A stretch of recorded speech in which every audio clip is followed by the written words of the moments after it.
नमस्कार। तैयारी रोजगार की इस चैनल पे आप सभी का स्वागत है। आज हम लोग यूपी कांस्टेबल का प्रैक्टिस सेट 2 सॉल्व करेंगे। पहला क्वेश्चन है, बिरजू महाराज का संबंध किस शास्त्रीय नृत्य से है? कथकली से है, कथक से है, भरतनाट्यम से है, मणिपुरी से है। तो किससे है? कथक से है। भारत में कुल कितने शास्त्रीय नृत्य हैं? 8 हैं। ठीक है, पहला ओडिसी, दूसरा कुचिपुड़ी, तीसरा सत्रिया, चौथा मोहिनीअट्टम, पांचवा कथकली, छठवां भरतनाट्यम, सातवां मणिपुरी और आठवां कथक है। दूसरा क्वेश्चन, भारत में किस राज्य में सर्वाधिक साक्षरता दर है? केरल में, तमिलनाडु में, आंध्र प्रदेश में, महाराष्ट्र में। तो सर्वाधिक साक्षरता वाला राज्य कौन सा है? केरल है। केरल की साक्षरता दर कितना है? 94% लगभग। वर्तमान 2021 के रिपोर्ट के अनुसार कितना हो गया? अब 96% हो गया है। जब ये भारतीय जनगणना का रिपोर्ट आएगा तो उसमें आएगा कि 96% हो गया है। अभी के लिए पेपर में 2011 तक का ही पूछेगा तो कितना है? लगभग 94% है। तीसरा क्वेश्चन, ब्रह्म समाज की स्थापना किसने की थी? राजा राम मोहन राय, स्वामी विवेकानंद, स्वामी दयानंद सरस्वती, राजगोपाल चट्टोपाध्याय। तो राजा राम मोहन राय ने कब किया था? चौथा क्वेश्चन, उत्तर प्रदेश राज्य में कौन सा जनपद तेल रिफाइनरी के लिए प्रसिद्ध है? बरेली, वाराणसी, महोबा या मथुरा? तो तेल रिफाइनरी के कौन सा जिला प्रसिद्ध है? मथुरा। अगला क्वेश्चन, मुद्रा का तात्पर्य क्या होता है? मूल्य का मापक, कर्मचारियों को मिलने वाला वेतन, लाभांश, किसी राज्य की प्रतिवर्ष की कुल आय। तो मूल्य का मापक, मुद्रा का तात्पर्य क्या है? मूल्य का मापक। भारत के पहले chief of defence staff, CDS का यही फुल फॉर्म होता है, chief of defence staff, general Bipin Rawat, उनकी पत्नी मधुलिका रावत और अन्य सशस्त्र बलों के जवान की आकस्मिक दुर्घटना में मृत्यु हो गई। यह दुर्घटना कब हुई? 9 दिसंबर 2021 को, 4 दिसंबर 2021 को, 7 दिसंबर 2021 को या 8 दिसंबर 2021 को? तो ये कब हुआ था? 8 दिसंबर 2021 को। अगला क्वेश्चन, किस मुगल शासक के आदेश पर सिखों के 5वें गुरु अर्जुन देव जी को मार दिया गया था? अकबर, औरंगजेब, शाहजहां या फिर जहांगीर? तो जहांगीर के आदेश पर सिखों के 5वें गुरु अर्जुन देव को क्या कर दिया गया था? मार दिया गया था। भारत में राष्ट्रीय खेल दिवस कब मनाया जाता है? 29 अगस्त, 14 नवंबर, 27 जुलाई या 2 अक्टूबर को? तो कब मनाया जाता है? 29 अगस्त को। राष्ट्रीय खेल दिवस किस खिलाड़ी के याद में मनाया जाता है? तो मेजर ध्यानचंद। मेजर ध्यानचंद किस खेल से संबंधित थे? हॉकी से संबंधित थे। ठीक है, अभी राजीव गांधी खेल रत्न पुरस्कार का नाम बदल क्या रख दिया गया? मेजर ध्यानचंद खेल रत्न पुरस्कार। इसकी कुल राशि कितनी है? इसमें कितना राशि दिया जाता है? 25 लाख रुपए। ठीक है, ये बहुत महत्वपूर्ण है। और इस बार कितने लोगों को मिला है? केवल 2 लोगों को। ठीक है, उन दोनों लोगों का आप नाम बताइएगा कमेंट में। ठीक है, ये दोनों लोग बैडमिंटन के प्लेयर हैं। किसके प्लेयर हैं? बैडमिंटन के। चलिए आगे बढ़ते हैं। सर्वाधिक प्राचीन पुराण कौन सा है? मत्स्य पुराण, विष्णु पुराण, नारद पुराण या वामन पुराण? तो सर्वाधिक प्राचीन पुराण कौन सा है? मत्स्य पुराण। पुराणों की कुल संख्या कितनी है? 18। सारे जहां से अच्छा हिंदुस्तान हमारा के रचयिता कौन थे? रविन्द्रनाथ टैगोर, मोहम्मद इकबाल, महात्मा गांधी या सी.आर. दास? तो मोहम्मद इकबाल ने किया था सारे जहां से अच्छा हिंदुस्तान हमारा। निम्नलिखित में से कौन सा युग्म सही नहीं है? बड़ा इमामबाड़ा लखनऊ में है, निशांत बाग जम्मू कश्मीर, फिरोज शाह कोटला दिल्ली, हुमायूं का मकबरा इलाहाबाद? तो कौन सा सुमेलित नहीं है? हुमायूं का मकबरा। हुमायूं का मकबरा कहाँ पर है? इलाहाबाद में नहीं है। ये कहाँ पे है? दिल्ली में है। इलाहाबाद में किसकी किला है? अकबर की किला है। इलाहाबाद में किसका किला है? अकबर का किला। आगे बढ़ते हैं। चंद्रप्रभा मृगवन भारत के किस राज्य में स्थित है? उत्तर प्रदेश, राजस्थान, मध्य प्रदेश या गुजरात? तो ये किसमें है? उत्तर प्रदेश। उत्तर प्रदेश के किस जिले में? ये आप लोगों को कमेंट करना है। चंदौली में है। आगे देखते हैं, अर्जुन पुरस्कार किस क्षेत्र से संबंधित है? नृत्य से, सिनेमा से, दूरदर्शन से या खेलकूद से? तो किससे संबंधित है? खेलकूद से। अर्जुन पुरस्कार में कुल कितनी राशि दी जाती है और 2023 में कितने लोगों को अर्जुन पुरस्कार दिया गया था? तो कुल राशि 15 लाख रुपए और टोटल 26 लोगों को अर्जुन पुरस्कार 2023 में मिला है। भारत कोकिला के नाम से जाना जाता है। लता मंगेशकर को, इंदिरा गांधी को, सरोजिनी नायडू को या पीटी उषा को? तो भारत कोकिला किसको बोलते हैं? सरोजिनी नायडू को। लता मंगेशकर को क्या बोलते हैं? भारत का स्वर कोकिला। स्वर कोकिला। अगर यह वीडियो आपको अच्छा लग रहा हो तो प्लीज़ चैनल को सब्सक्राइब कर लीजिएगा और लाइक करना ना भूलिएगा, और अपने और भी दोस्तों को जो यूपी पुलिस कांस्टेबल की तैयारी करते हैं उनके पास भी यह वीडियो जरूर शेयर करिएगा। आगे बढ़ते हैं। भारत के उपराष्ट्रपति कौन थे? भारत के प्रथम उपराष्ट्रपति कौन थे? Doctor Zakir Hussain, doctor S Radhakrishnan, Shri बीवी गिरी या श्री बीडी जति? तो भारत के प्रथम उपराष्ट्रपति कौन थे? Doctor S Radhakrishnan. भारत के राष्ट्रपति अपना त्यागपत्र किसको संबोधित करते हैं? भारत के मुख्य न्यायाधीश को, प्रधानमंत्री को, उपराष्ट्रपति को या लोकसभा को? तो भारत के उपराष्ट्रपति को राष्ट्रपति अपना क्या करता है? त्यागपत्र देता है। यह किस आर्टिकल में है? आर्टिकल 56 के अंतर्गत है। हैजा रोग शरीर का कौन सा अंग प्रभावित करता है? त्वचा, आंत, फेफड़े या हृदय?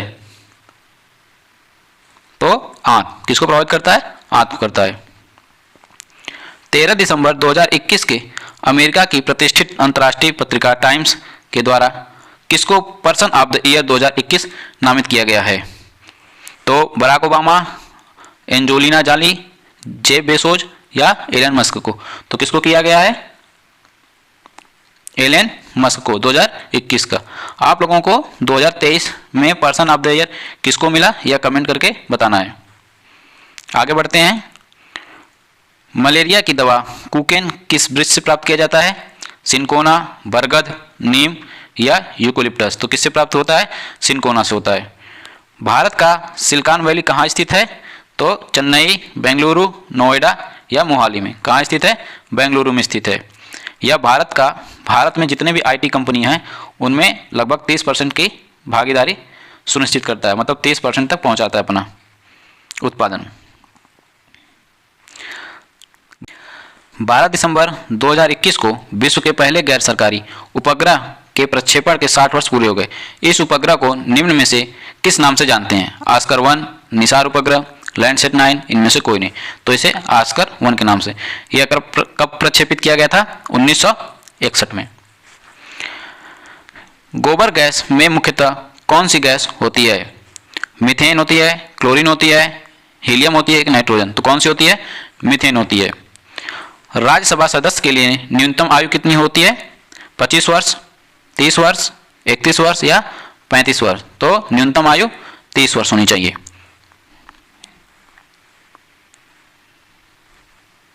8 दिसंबर 2021 को तमिलनाडु में कुन्नूर के निकट भारतीय वायुसेना के हेलीकॉप्टर दुर्घटना से संबंधित निम्नलिखित में से कथनों पर विचार करें। यह दुर्घटना M117V5 हेलीकॉप्टर से हुई है। इस दुर्घटना में जनरल बिपिन रावत के अलावा 11 अन्य सशस्त्र बलों के जवान शामिल थे। यह दुर्घटना कोयम्बटूर जिले के सुलूरू सैन्य अड्डे से वेलिंगटन नीलगिरी हिल्स जाने के समय हुई थी। कथन 1 सही है, कथन 2 और 3 सही है, कथन 1 और 2 सही है, सभी कथन सही है। तो इसका उत्तर होगा सभी कथन सही है, ऑल ऑफ एबव। कैलकुलेटर किस प्रकार की कंप्यूटर कार्य पद्धति पर कार्य करता है? Hybrid computer, analog computer, digital computer या इनमें से कोई नहीं? तो यह करता है डिजिटल कंप्यूटर। आगे बढ़ते हैं। यह वह ताप जिस पर कोई ठोस वस्तु अपनी ठोस अवस्था से द्रव अवस्था में परिवर्तित हो क्या कहलाता है? वाष्पीकरण, गलनांक, ऊर्ध्वपातन या प्लाज्मा? तो क्या बोलते हैं इसे? गलनांक। कोई वस्तु ठोस से द्रव में बदल जाए तो उसे गलनांक। जब ठोस से सीधे गैस में बदलता है तो उसे क्या बोलते हैं? ऊर्ध्वपातन। जैसे कपूर। कई बार एग्जामों में यह आया है कि ठोस से सीधे गैस में परिवर्तित होने की क्रिया क्या कहलाती है? ऊर्ध्वपातन कहलाती है। हाल ही में केन बेतवा नदी परियोजना हेतु वित्त पोषण तथा क्रियान्वयन को मंजूरी दे दी गई। इससे 103 मेगावाट जल विद्युत और 27 मेगावाट सौर ऊर्जा प्रदान की जाएगी।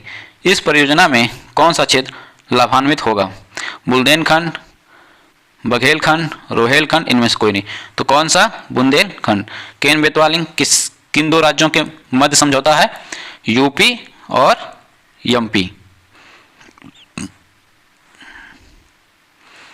निम्न में क्या कार्बोहाइड्रेट के स्रोत नहीं है? आलू, अनाज, दूध या मुर्गा? तो कौन सा नहीं है? यही मुर्गा कार्बोहाइड्रेट का स्रोत नहीं है। उत्तर प्रदेश में लखनऊ मेट्रो के प्रथम चरण में कहां से कहां तक मेट्रो का संचालन प्रस्तावित है? सचिवालय से गोमती नगर, सचिवालय से मुंशी पुलिया, ट्रांसपोर्ट नगर से चारबाग, चारबाग से हजरतगंज। तो ट्रांसपोर्ट नगर से चारबाग तक। कितने माप से अधिक ध्वनि को शोर का नाम दिया जाता है? 80 डेसिबल, 100 डेसिबल, 120 डेसिबल या 140 डेसिबल? 80 डेसिबल से अगर अधिक आवाज रहेगी तो उसे बोलते हैं शोर कहा जाता है। ठीक है, ध्वनि को किसमें मापा जाता है? डेसिबल में। एक कंप्यूटर में स्टोरेज माध्यम की क्षमता की इकाई क्या होती है? बाइट, बिट, किलो या पिक्सल? तो कंप्यूटर की जो क्षमता होती है वो किसमें? बाइट में मापी जाती है। बिट सबसे छोटी इकाई होती है। अंतर्राष्ट्रीय महिला दिवस कब मनाया जाता है? 8 मई, 8 अप्रैल, 8 मार्च, 8 जून। तो अंतर्राष्ट्रीय महिला दिवस 8 मार्च को मनाया जाता है। इस बार की थीम क्या थी? 2023 की अंतर्राष्ट्रीय महिला दिवस की थीम क्या थी? Innovation and technology for gender equality. आगे बढ़ते हैं। भारत में किस राज्य की प्रथम महिला मुख्यमंत्री कौन बनी? श्रीमती प्रतिमा बीबी, श्रीमती विजय लक्ष्मी पंडित, श्रीमती सुचेता कृपलानी, श्रीमती दुर्गा बनर्जी। महिला मुख्यमंत्री कौन थी? श्रीमती सुचेता कृपलानी। यह कहाँ की थी? उत्तर प्रदेश, अपने यूपी की। यह कब बनी थी? यह आपको कमेंट बॉक्स में बताना है। उत्तर प्रदेश राज्य का भारत में क्षेत्रफल की दृष्टि से कौन सा स्थान है? पहला, दूसरा, तीसरा या चौथा? तो कौन सा स्थान है? चौथा स्थान है। ठीक है, भारत का कुल क्षेत्रफल कितना है? भारत का 32,87,263 वर्ग किलोमीटर। भारत में सबसे बड़ा राज्य राजस्थान क्षेत्रफल की दृष्टि से, फिर एमपी, फिर महाराष्ट्र, फिर यूपी। तो यूपी कौन से स्थान पे है? चौथे स्थान पे है। निम्न में से किस व्यक्ति को सर्वप्रथम भारत रत्न पुरस्कार से सम्मानित किया गया? सत्यजीत रे, श्री राजगोपालाचारी, मदर टेरेसा या सीवी रमन? तो सबसे पहले किसको मिला था? श्री राजगोपालाचारी। 1954 में सबसे पहले भारत रत्न दिया जाने लगा, 1954 से। ठीक है, उस समय और 3 व्यक्ति को मिला था। ठीक है, लेकिन सबसे पहले अगर पूछेगा तो श्री राजगोपालाचारी। उसमें एस राधाकृष्णन को भी प्रदान किया गया था, सर्वपल्ली राधाकृष्णन। एस का मतलब हो गया सर्वपल्ली राधाकृष्णन को। अच्छा लग रहा हो तो प्लीज़ चैनल को सब्सक्राइब कर लीजिएगा और अपने दोस्तों के पास भी शेयर करिएगा। आगे बढ़ते हैं। भारत में नदी पर बना सबसे लंबा पुल कौन सा है? गोदावरी सेतु, गोदावरी नदी, विक्रमशिला सेतु, गंगा नदी, नेहरू सेतु, सोन नदी या महात्मा गांधी सेतु, गंगा नदी? तो महात्मा गांधी सेतु गंगा नदी पर। यह भारत का सबसे लंबा नदी पुल है, मतलब सड़क पे बना हुआ पुल है। ठीक है, जिसकी लंबाई कितनी है? 5,575 मीटर और इसका उद्घाटन कब हुआ था? 1982 में।